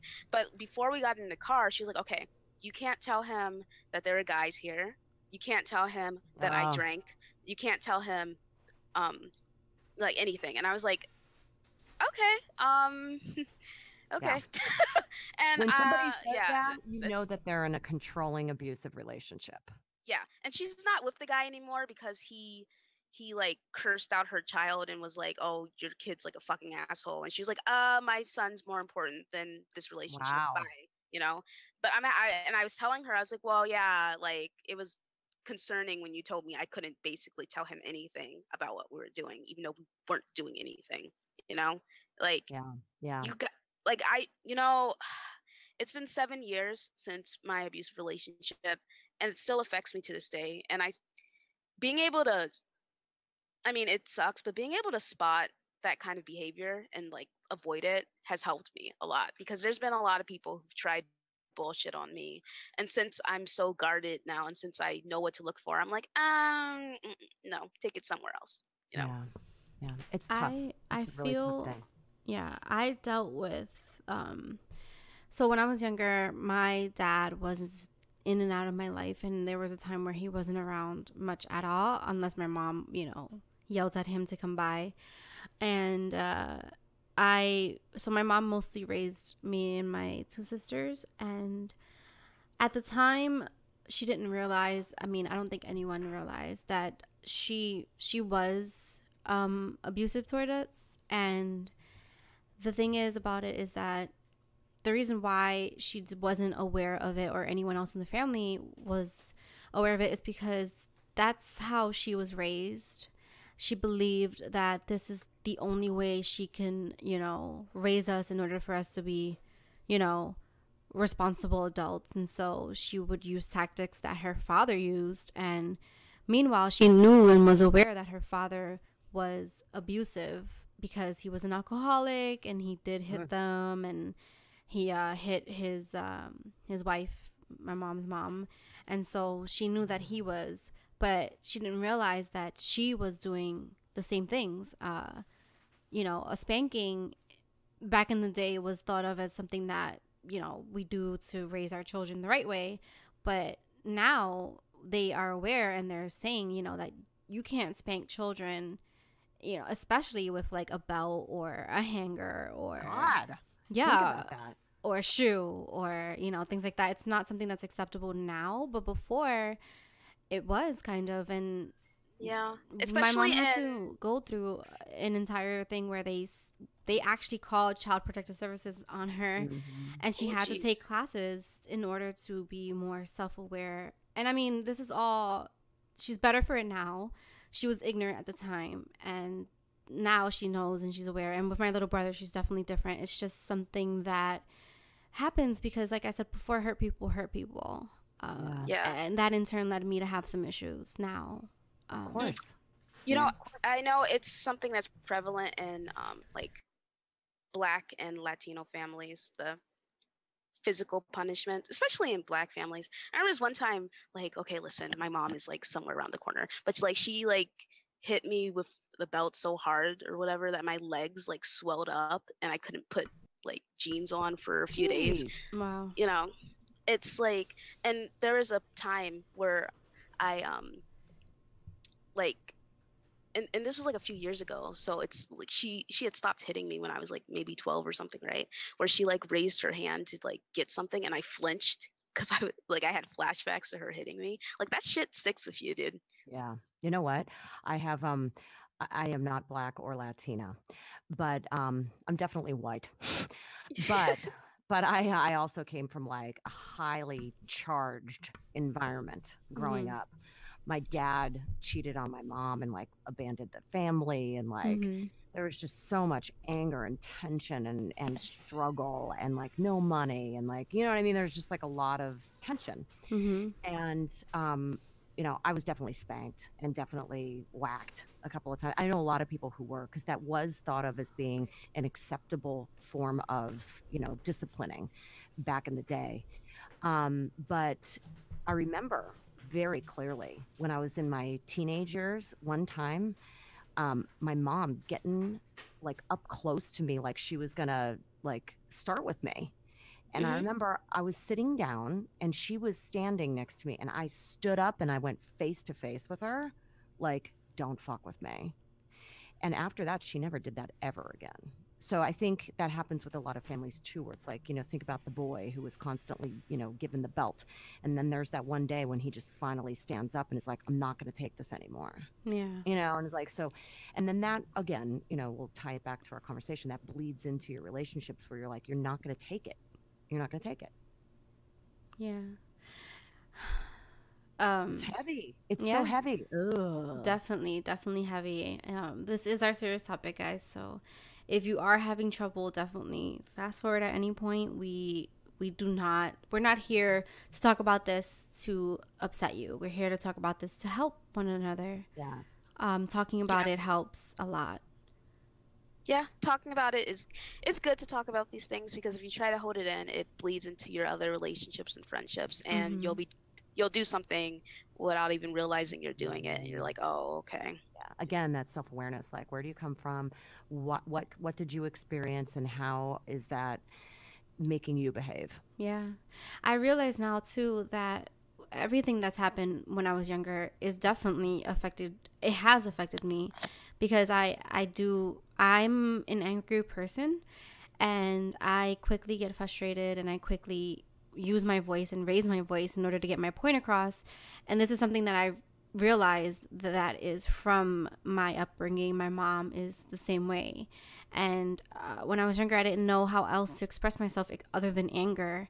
And so I went through a lot of different things as a child, from, having lots of fights in school to having fights, with students and teachers, and just like things that I obviously needed help, but unfortunately we weren't privileged enough to get the help that we needed. Yeah. And so it was just a cycle of just like back and forth with that, and anger, and not knowing how to help myself as a child, and my mom not knowing how to help me because she was also not able to get any help for herself. So unfortunately, I did have to figure that out on my own, and eventually I grew out of it, where I was able to figure out that anger doesn't really help the situation. And I mean, to this day I still struggle with being level-headed and trying to not let things get to me. And it's hard. It's not something that happens overnight, and most likely you won't be able to erase all of the ways that these things affect you. And you'll have to live with them for the rest of your life. Yeah, it's unfortunate. But I love, though, that you recognize that your mother didn't have the skills. Like, my mother didn't have the skills. Like, and so you get to that point where you hit adulthood and you're like, oh, they just didn't know any better. Like, I could be really angry and resentful at this person, and like, maybe I won't fully forgive them, although I do believe in forgiveness, but some people don't ever forgive fully. They'll resent their parent for whatever.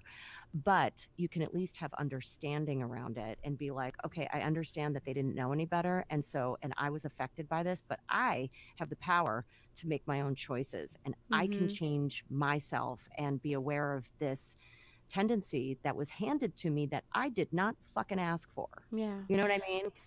Yeah, it's definitely something too that while I'm all about adults taking responsibility for their actions, there is a thing you have to realize sometimes, that if someone doesn't have the tools to help themselves, then it's something that you have to realize sometimes. While in society different things are considered, and then especially in the different times, sometimes back then, spankings and things like that were acceptable. Now they're not. So you kind of have to just like think like, okay, what in their situation was something that can be seen as, I don't want to excuse it, but just like as something that they thought was fine to do. I do feel like if you do speak to someone, like, for example, I have had this conversation with my mom before, and I did say like, look, what you did was wrong, right? And she's like, yeah, now I do, but at the time I didn't. Right. And so with that I can say, okay, well, I don't hold it against her at this time, because she's aware, and she's definitely like, she's apologized, and we've gotten past that. But when it comes to someone like, for example, my dad, where not being in your children's lives was never something that was acceptable, so what's your excuse? And my mom tries to excuse his behavior by saying, well, his dad wasn't around, so he didn't know how to be a father. My thing is that that's bullshit, because even if you don't know how to be a father, you know how to be around. You not being able to know what to do in the situation of being, a fatherhood doesn't necessarily mean that you can like escape and run away, And so I deal with that now, where my mom tries to excuse his behavior, and so I can't forgive her for that, right? Yeah. But I can forgive her for, her behavior and her realizing and taking responsibility for it.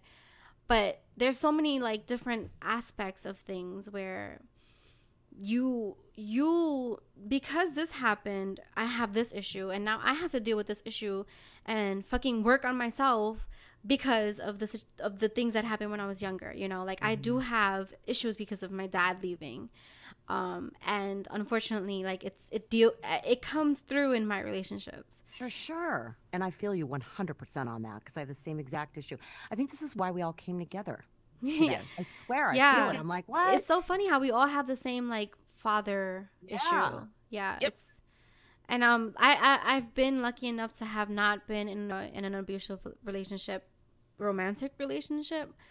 I have experienced the other two, but I mean, I haven't been in many relationships anyway, but I do think that I have experienced that want to fix people, and it's not healthy. You know, you shouldn't want to fix people. Like you should fix yourself. Yeah.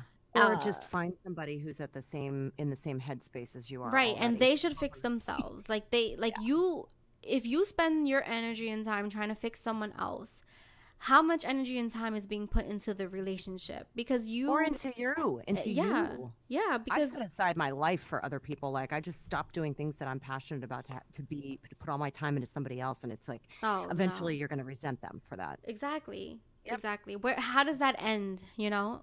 And we all want that fairy tale, just like happily ever after. I mean, not all of us, but a lot of us do. And it's not, that shit that they fucking feed us on TV is not necessarily true, you know?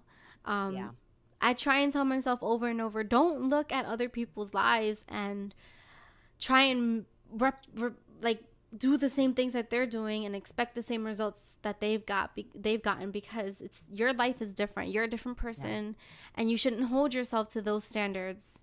But I mean, it's easier said than done. Yeah. There is some television programming that is showing the true dysfunctional nature of most families, though. Yeah, now for sure. Transparent on Amazon.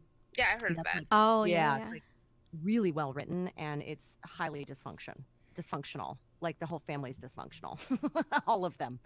So, but it's real. It's very real. But but in general, like, I mean, major cable when we were kids, major networks. Yeah. When we're kids and we watched Disney movies, you know, shit like that. Like the princess gets her prince and fucking. I hate Disney movies. Oh my god, they're such shit.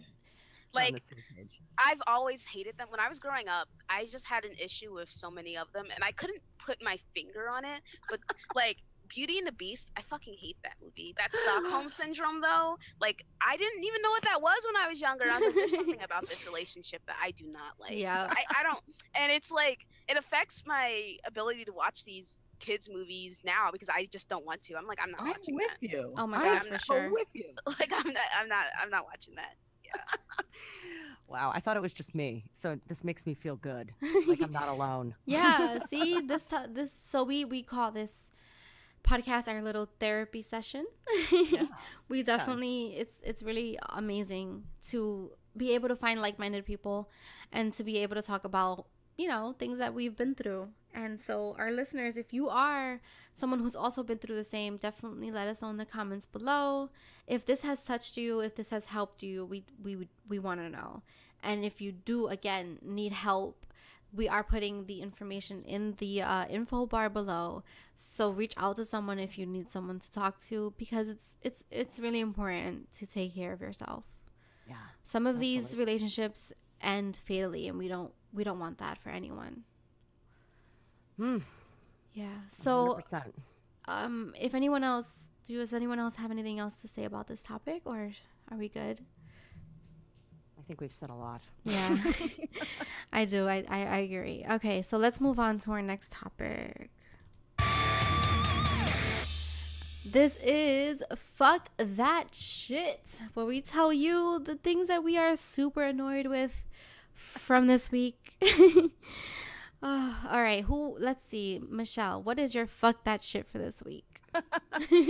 Well, I know we just came off of a really heavy topic, and so this sort of ties in that it's like, have you ever been with somebody who knows something really vulnerable about you? Like they know something that is like from your core that really upsets you, that makes you feel small. And then the minute they're pissed off at you, they throw it at you. Ooh, Yeah, yes. fuck them. shit. Fuck that. Yeah. Yes. That is so wrong. Like that low blow. And then you just Wow. look at them and you're like, really? Really? You just said that? Yeah. And I have another one that relates to that, which is that when somebody promises, oh, I would never do that to you. I would never do that to you. You trust me. And then they fucking do it to you the minute they're angry at you. Mm-hmm. Yep. Fuck that shit. Yep, I agree. People can be fucked up sometimes. Come on. Be loving, have loving kindness. You know, it's like this Buddhist term, loving kindness. One word. Yeah. Be that. Yeah. I don't, honestly, it's so, and I mean, have you had friends that do that? Because, like, girl, why? You know, I would not do that to you. Like, I wouldn't be like, well, that's why your ex cheated on you and blah, blah, blah. You know what I mean? Like, that's so fucked up. Oh, yeah. Like, let's get to the real issue, you know? Yeah. Somebody actually said that to me recently. They're like, you know what? The reason why you let people treat you like shit is because you do this, this, and this. And I was like, what? Wow. You know what I mean? Like, who are you to tell me? Like, you don't even know me. You know, Yeah. this was like somebody I knew for like a couple of weeks, and they were like, I Wow. was like, please go. Who the fuck You're are like, you? Who are you? Get the fuck out of here. What? Yeah, I was like, wow. Wow, 2 weeks and that's what you figured? All right. That's your assessment. Oh my god. Well, my fuck that shit this week is fuck muscle soreness, because goddamn, I am trying to go to the gym and like do right by myself by being healthy and like work out and shit. But like, why is like this muscle soreness is making it so much harder?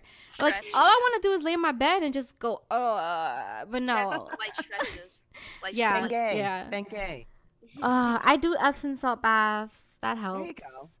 It's See, just just so work annoying because it's like my body is like, no, don't do it. Don't do it. But it's like, I have to do it though, body. Yeah, I'm why do you- sorry. What is that? What is that? Why do you have to go through the pain in order to get the gain? Just give it to me. Yeah. It Your sounds body's so not used lazy. to it. But once your body's used to it, you'll be good, you know? Yeah. I mean, once you do, it's the problem is that I'm doing new stuff. Mm-hmm. So it's like, yeah, once your body gets used to it, it's fine. But then once my body gets used to it, I have to do another new thing, you know? So, Yeah. because, you know, you have to push yourself harder and harder. So fuck it. Fuck that. Whatever. I have to deal feel with ya. it, but still fuck it. Yeah. I played tennis for the first time in like years Whoa. yesterday.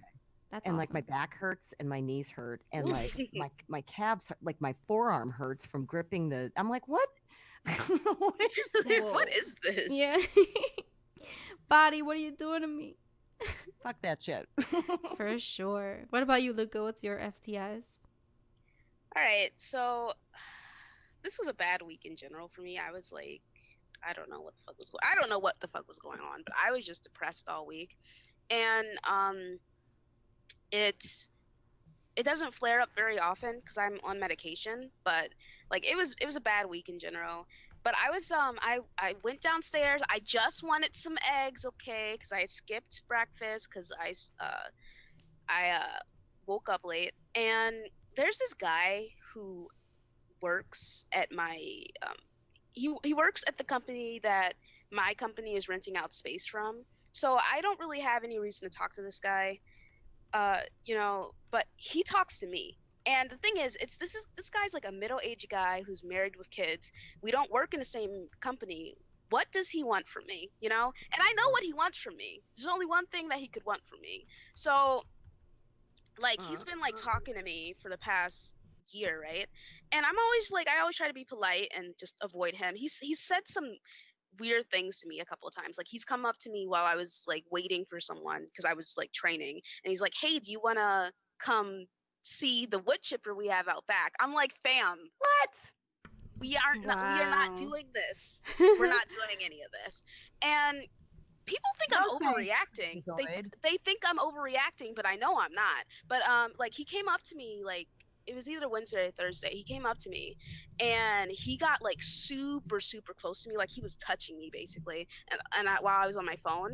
And he's like, "Hey, so I noticed that you like this music. I Oh, yeah, the guy. yeah, I used to listen to this music blah blah blah. And then he's like, I have a CD for you in my office. I'm gonna go get it.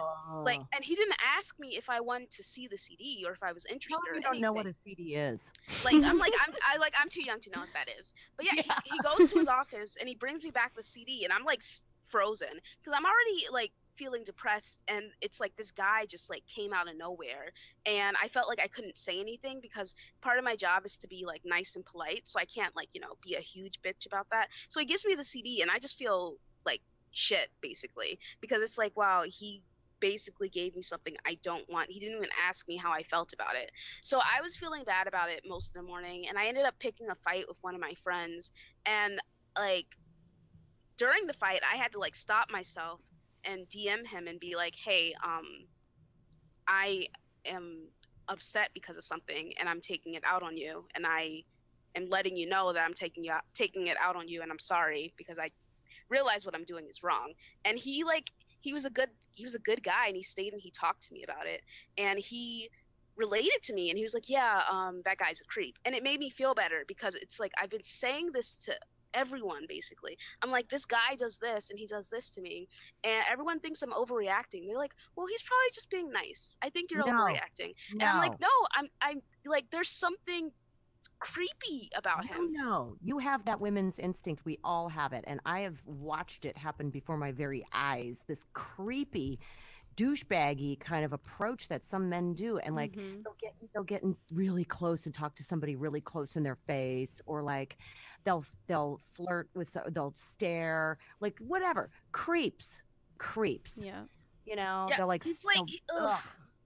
Yeah, so I'm like, okay, so I'm texting Blue about it, and I called her and I was like, I'm really upset, and she's like, give him the CD back. And I'm like, okay, but like I'm nervous. She's like, give him the fucking CD back and, you know, just go. And I'm like, all right. So he comes, like, he randomly shows up again because I'm talking to one of my coworkers on break, and I'm like, hey, here's a CD, I can just listen to this on SoundCloud. And he's like, oh, okay. And then he goes on to this huge spiel about music and bands, and he's like asking me about movies. I'm like, oh, I don't know about that. And he's like, oh, kids these days, you don't know anything. And I'm like, okay, go get your pedophile fantasy elsewhere, fucker. Like, I'm like, okay. Lord.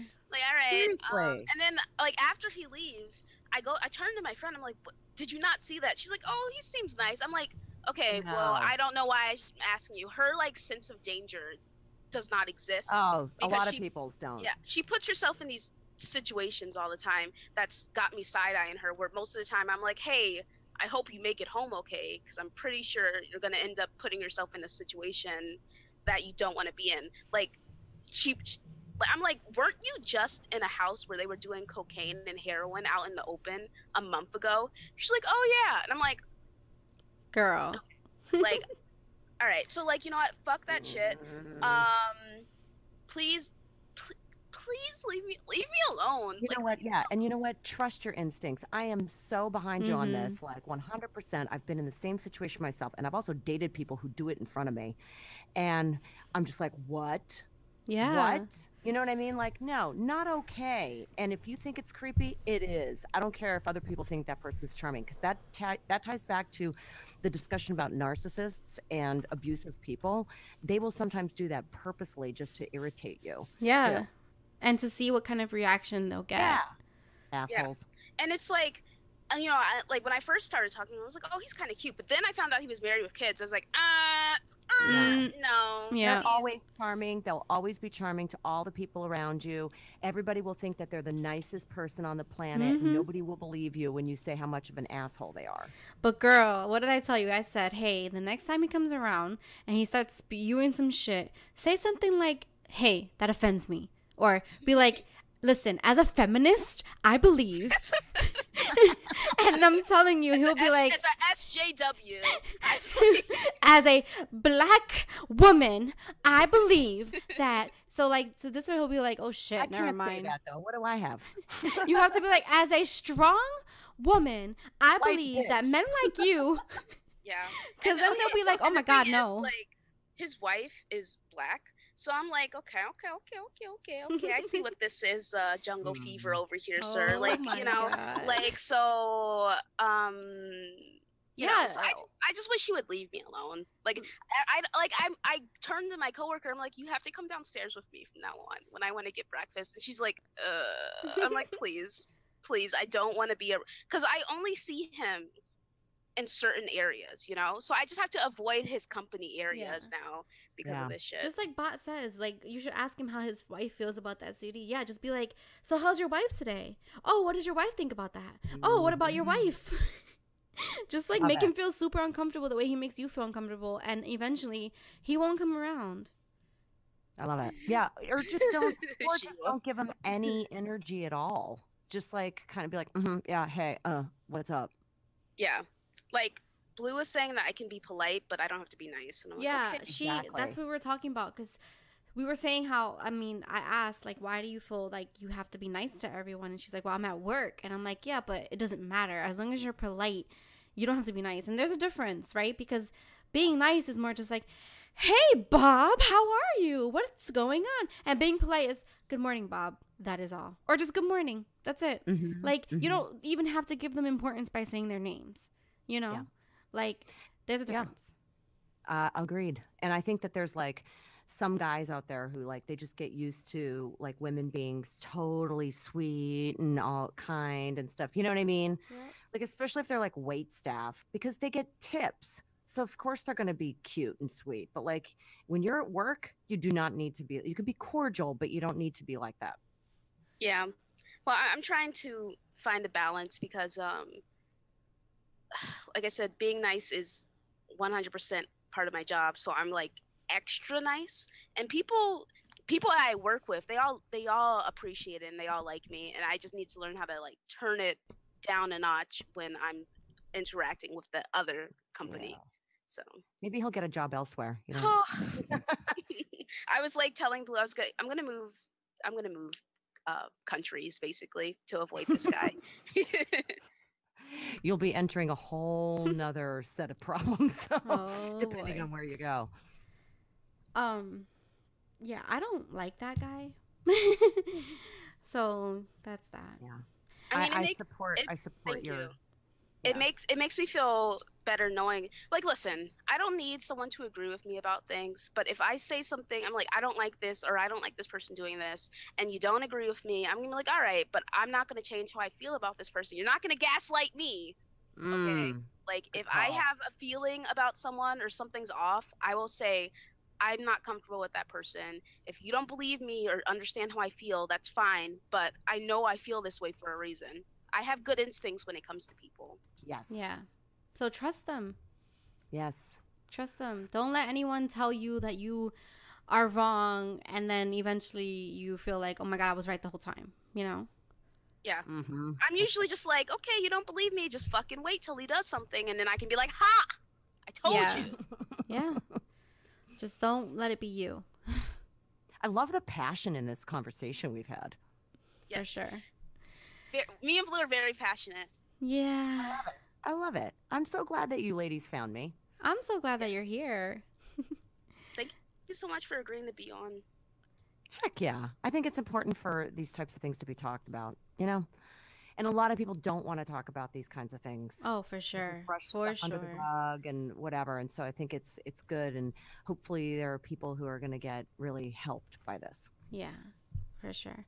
All right, let's move on to our next topic.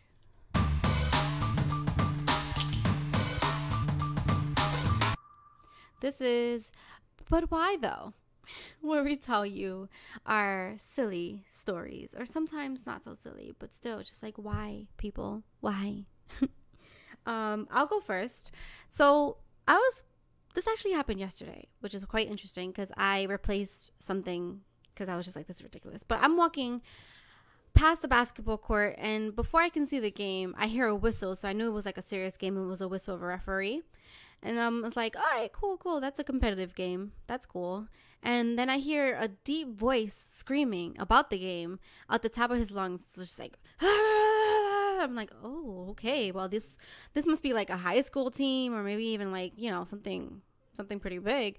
Maybe grown-ups playing in like some kind of like, I don't know, competition that the neighborhood did.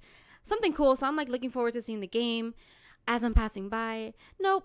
it's kids, like literally, 5 or 6 year old playing on the court, like not even doing full court. They were doing like half court, and I was like, oh, that's cute.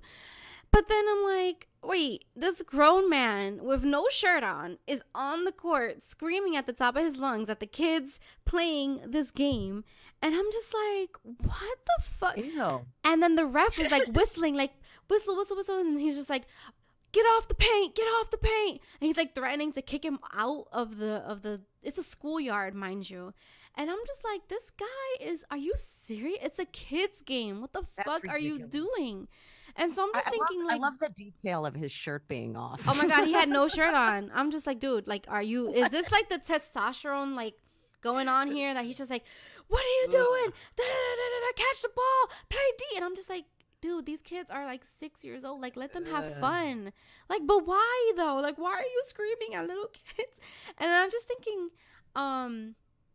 thinking like, wow, the pressure, that they put on these kids. Creating a new generation of yellers. Yeah, for sure. But that's my but why though.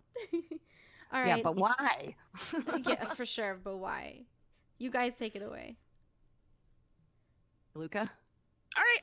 My but why though is, okay, listen. I'm very active on Twitter. We all know this. Everyone is, I'm active on Twitter. I like to talk to people. I like to fight with people, all that stuff, right? I've been getting like a lot of really weird DMs lately. But why though? Like, can people like not send me weird stuff? Like, if you think something perhaps may be a bit strange, maybe don't DM it to me.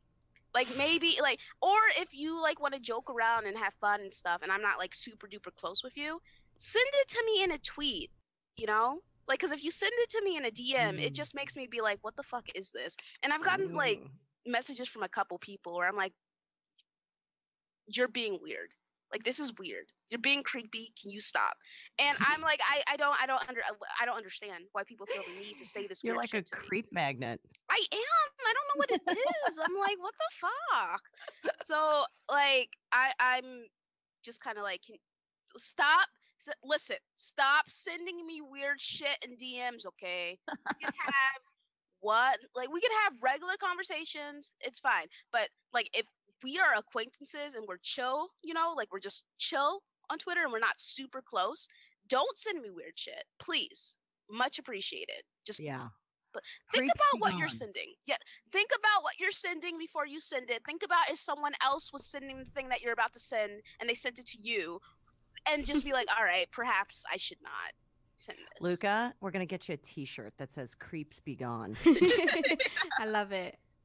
What about you? What's your but why though? I saw some guy in his car. When you're driving, well, I don't know if you gals drive because you're in the city, right? Well, Luca drives. Okay, so whether you're in a car or you're on public transportation, it's the same thing. You're like, you see somebody and they're just oblivious to all of the people around them, and then they just start digging in for gold in their nose. Like, I saw some guy like going in deep, and it's like going round and around and like pulling it out and then observing it and looking at it and rubbing it between his fingers. And I'm like, what the fuck? What are you doing? Oh my God. And like, he saw me looking at him. We're at a red light. I'm looking at him, and then he catches me looking at him, and then he's like, oh. I'm like, oh, now you realize that you're picking your nose in public. Like, stop. But why though? But why? Why? Oh my gosh, I could see so if you were 3 years old and you had no idea what you were doing. But you're a grown man. So please don't, dig for gold in public. All right, let's get to our plugs. And here we are going to tell you where you can find us. Luca, where can we find you? Okay, first of all, I just want to say, Michelle, thank you so much for coming on. It's been awesome, and I hope I've gained a new friend from this. So, yes, yeah, thank you. Awesome. But you can find me every Sunday here, 2 p.m. Eastern time, for Speak Podcast, and then you can also find me on Dealer Gaming's channel, Tuesdays at 8 p.m. Eastern Standard Time on RDX Podcast. Nice. And she's also on Twitter. Oh yeah, I'm on Twitter at TheAshenLuca. Come, don't be a creep. Please. Her link will be down below, so that's that's there. And me, Blue, you can find me streaming on Twitch, streaming on Mixer now too. And I do have a Twitter. I also have a Discord, so join if you guys want to have some fun.